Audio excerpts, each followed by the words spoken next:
In Brazil's bustling city of Sao Paulo, the Von Richthofen family enjoyed a life of luxury.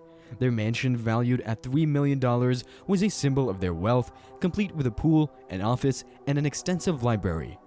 Manfred and Mauricia von Richthofen, the parents, were successful and well-educated individuals. Everything was going right, but it went wrong. Hi there, we are Unsolved Cases, and we cover unsolved crime stories from all around the world. If you like this type of content, then consider subscribing to our channel as we bring never-seen-before crime stories to you. And don't forget to hit that notification bell to get notified whenever we upload a new episode. The Von Richthofen family's life of luxury had been overshadowed by a chilling mystery, one that would forever change their lives. As the investigation delved deeper into the crime scene, unsettling inconsistencies emerged. The security system had mysteriously failed to alert the guard station nearby, and it was clear that someone had intentionally disabled the alarm, suggesting the killers knew the code. The house, though the site of a gruesome murder, appeared unusually tidy, with documents neatly scattered rather than chaotically strewn about as one would expect in a robbery gone awry. The list of perplexing disparities grew. No valuable electronic devices were stolen, and some rooms remained untouched. These peculiarities gave rise to suspicions, and the media zeroed in on Suzane and Andreas. Reports highlighted Andreas' profound grief while noting Suzane's seemingly calm demeanor during police interviews. However, what truly alarmed investigators was an anonymous tip-off. Someone reported a suspicious purchase made by Danielle's brother, Christian Kravanos, an acquisition of a Suzuki motorcycle. The motorcycle purchase itself wasn't inherently dubious, but it was the fact that it occurred at a local store just days after the murder that raised eyebrows.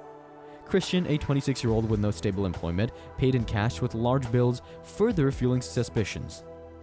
Despite their deep love, Suzane and Danielle's relationship fell apart almost immediately after their arrest.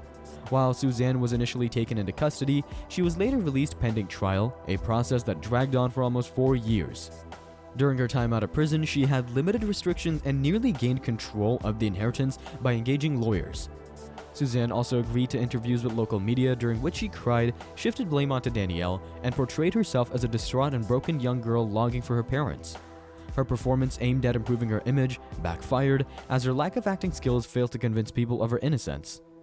On July 17, 2006, Suzane, Daniel, and Christian appeared in court, facing first-degree murder charges.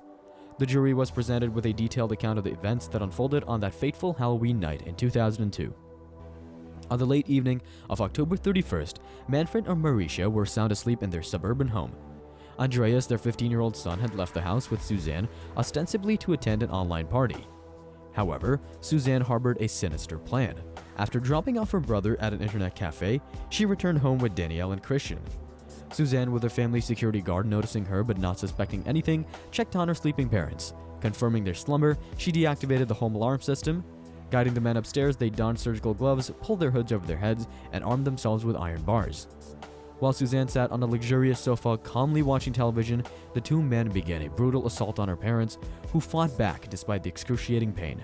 The brothers, wanting to expedite the ordeal, strangled Manfred and Mauricia, ensuring their victims' demise. They then staged a robbery by ransacking the office and stealing whatever money they could find.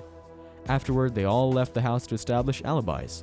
Christian went to a fast food restaurant to ensure witnesses saw him there, while Danielle and Suzane indulged themselves at a hotel, later obtaining a bill as evidence of their presence.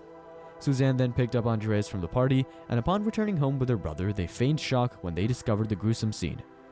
During the trial, Suzane placed blame on Danielle, alleging that he constantly drugged her with unknown substances and manipulated her, while the Kravanos brothers claimed they were acting to protect Suzane from her abusive, alcoholic parents.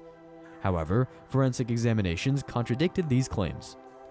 Ultimately, Suzane was accused of masterminding the crime, driven by a motive that included money and assets her parents had earned, as well as a desire for freedom and independence through criminal means. On July 22, 2006, just 5 days after the trial began, Suzane, Daniel, and Christian were found guilty of first-degree murder. Suzane and Danielle received 40-year sentences, while Christian was sentenced to 38 years for his involvement in the conspiracy. Despite several attempts to mitigate or overturn her sentence, Suzane remains imprisoned. The tragic consequences of the murders affected Andreas profoundly, and he struggled to recover. In 2017, he was found in a disheveled state, and he was subsequently hospitalized in a specialized institution. The family home was sold to an unknown buyer in 2014, and its appearance changed significantly. Despite their heinous actions, Suzane may inherit her parents' money after serving her prison sentence, potentially becoming a multimillionaire upon her release in 2042. Suzane and Danielle currently serve their sentences in a semi-open regime, which allows them to leave the prison on special occasions. This aspect of the Brazilian justice system has generated discussion and debate.